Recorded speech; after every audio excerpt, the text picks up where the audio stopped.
À Ottawa, maintenant, il existerait d'importantes lacunes dans les services de cybersécurité du gouvernement. En tout cas, c'est ce que soutient la vérificatrice générale du Canada dans son rapport qui a été publié aujourd'hui.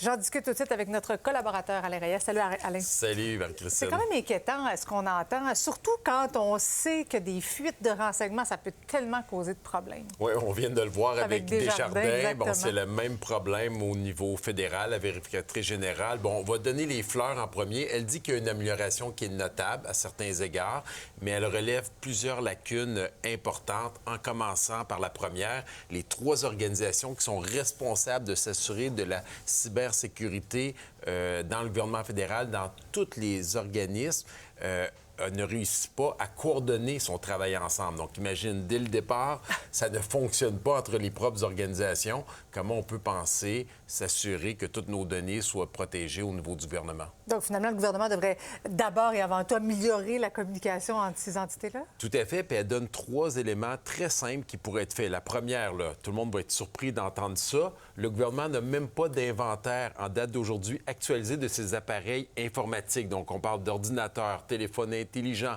les serveurs du gouvernement. Ils ont commencé à faire ce travail-là d'analyse en 2017. Ils ne s'attendent pas d'avoir fini avant 2027. Et là là. Donc, quand on regarde ça, on peut voir les problématiques qui peuvent s'en suivre. Et ça fait en sorte que même des fonctionnaires ont perdu de l'information personnelle dans le dark web. Ben oui. Donc, comme on a entendu la même chose au niveau des inquiétant, institutions parce financières. qu'on sait que les criminels en matière justement là, de cybersécurité réussissent à se développer davantage puis à trouver des façons de faire très pointues. Tout à fait. Puis on parle d'ingérence étrangère. Le gouvernement doit se préparer à ça. Il doit être capable de faire de la surveillance adéquate. C'est important parce qu'on peut voir tous les impacts que ça pourrait avoir, même avec les élus qui sont là, qui pourraient être influencés par des menaces par la suite à des informations qu'ils auraient perdues. Là. Inquiétant quand même. Au sujet, Alain, je veux t'entendre sur les principaux candidats de la mairie de Montréal qui sont prêtés à un exercice de dévoiler leurs revenus de 2024. Est-ce que tu es pour ou contre un tel exercice? Contre cet exercice-là, totalement. Je trouve que c'est un exercice, c'est laver plus blanc que blanc. C'est des informations qui sont personnelles. Je tiens à faire une distinction. On parle pas des salaires des élus. Non, tout à fait, les salaires des élus. Je dis pas qu'ils ne doivent pas montrer patte blanche à une organisation indépendante gouvernementale, comme on doit le faire, démontrer qu'on n'a pas de casier judiciaire. On pourrait s'assurer qu'ils n'ont pas de défaut de paiement au niveau de l'impôt, au niveau de leurs taxes municipales. Donc, tous ces éléments-là. Mais est-ce que c'est important de le rendre? Est-ce que les gens ont besoin de savoir combien ces gens-là ont fait d'argent?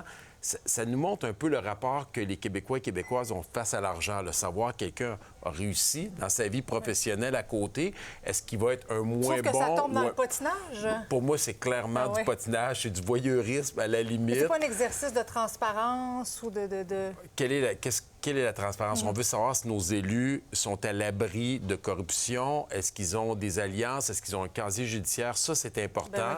Démontrez-les. Et si le vérificateur, le greffier de la Ville, constate qu'il y a lacune, bien là, il lève la main et il dit que cette personne-là n'est pas apte à gouverner. Oui. Donc, dans le fond, ce que tu dis, c'est dévoiler ce que vous pouvez le plus possible, mais les revenus que vous faites, c'est pas nécessaire.